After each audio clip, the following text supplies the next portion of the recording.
Oi pessoal, tudo bom? Vou continuar agora a gravação, tirei o fone para facilitar o áudio de vocês. E aí a gente vai dar continuidade ao processo que nesse momento a gente vai pegar a Escola da Livre Investigação Científica. Então vejam bem, o que a escola quer dizer? A gente pegou a escola dogmática, que é eminentemente uma escola positivista, como a gente mesmo viu. Significa dizer que ele vai pegar a acepção literal da letra da lei para aplicar a casos concretos. A gente tem a situação histórica evolutiva, né? Essa escola histórica evolutiva que vai trazer para a gente a possibilidade de se analisar o caso concreto a partir das situações históricas que geraram o processo de aperfeiçoamento da norma. E aí a gente vai ter também a escola da livre investigação, que eu queria deixar muito claro que de todas ela é a minha preferida, porque ela consegue trabalhar, na verdade, com uma questão muito importante, né? Ele vem para a gente o ocasio legis, a ocasião da lei. Isso quer dizer o quê?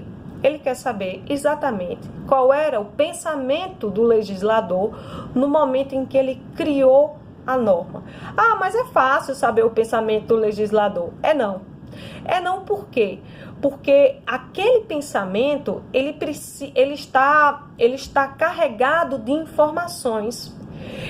São informações políticas, econômicas, sociais, culturais, internacionais, em determinados casos, que fizeram com que o legislador se preocupasse com a criação e, posteriormente, a promulgação da lei.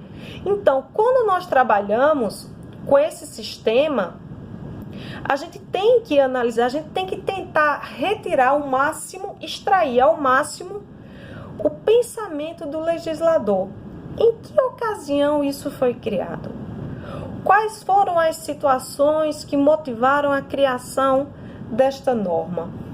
Qual é a realidade do processo de aperfeiçoamento da norma para que ela chegue até o presente momento? E aí vem uma questão. Além da letra fria da lei, para além da situação histórica e evolutiva, para que a gente consiga extrair, de fato, o real pensamento do legislador, a gente vai se valer de outros mecanismos, que são os mecanismos das fontes do direito. Poxa, fonte do direito? Sim. E se eu não me engano, no semestre passado, e eu acredito que sim, no semestre passado, vocês deram essas fontes do direito. Quais seriam as fontes?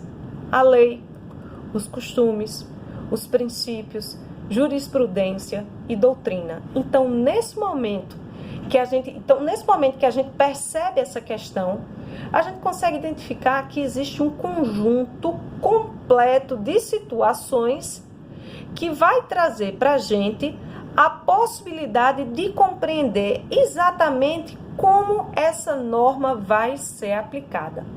A gente vai perceber que no caso de aquela norma que tá envolvida com aquele processo, ela não conseguir ser aplicada, a gente pode recorrer às fontes do direito, e essas fontes do direito, elas vão encontrar e elas vão se integrar e se adequar àquilo que o caso exige.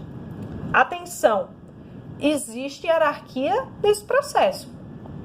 Existe hierarquia nesse processo. Que tipo de hierarquia?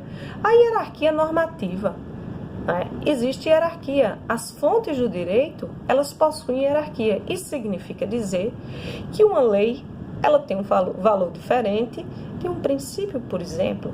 De repente, aquela norma que hoje está no nosso meio, antigamente era um princípio geral do direito. E esse princípio geral do direito, por ser um valor tão exorbitantemente bom, ele foi elevado a caráter de norma. Como ele foi elevado a caráter de norma, hoje ele está em nosso meio. Beleza. O que eu quero dizer para vocês com isso? É que em existindo hierarquia, a gente só vai ter como aplicar essas fontes alternativas, no caso do costume, do princípio, da doutrina e da jurisprudência, quando não há norma específica para o caso, quando não há situação específica legal que pode ser observada no âmbito desse caso. Aí vem outra questão. Em todos os ramos do direito, Milena, eu posso me valer dessa questão da aplicação das fontes, por exemplo, do costume, dos princípios gerais do direito, da doutrina, da jurisprudência? Não, nem todos. E eu trago para vocês aqui um caso interessante, os crimes informáticos. Eu não estou falando daqueles crimes, daquelas condutas normativas que foram editadas, que estão presentes na Lei Carolina Dickmann. Eu não estou falando dessa norma. Eu estou falando da norma, estou falando daquelas normas que estão especificadas, aquelas situações, aquela conduta, que estão especificadas no nosso rol de violação jurídica, não é bem jurídica, mas de violação de regra, de prejuízo material e de prejuízo real para a gente, mas que, em virtude da não observância de um tipo legal, elas não podem se valer de regras extraordinárias. Por quê? Artigo 1º do Código Penal. Não há crime sem lei anterior que o defina. Não há pena sem prévia cominação legal. Né? E que princípio é esse? É o princípio da legalidade. Esse princípio é tão importante no âmbito do sistema jurídico brasileiro que ele precisou ser elevado à condição de regra. E essa regra, ela está pactuada no artigo 1º do Código Penal. Então, significa dizer que de maneira alguma, absolutamente de maneira alguma, poderá existir um tipo de pena sem antes ter um tipo penal estruturado. Deu para entender, pessoal? Um beijo para vocês e até o próximo. Até mais.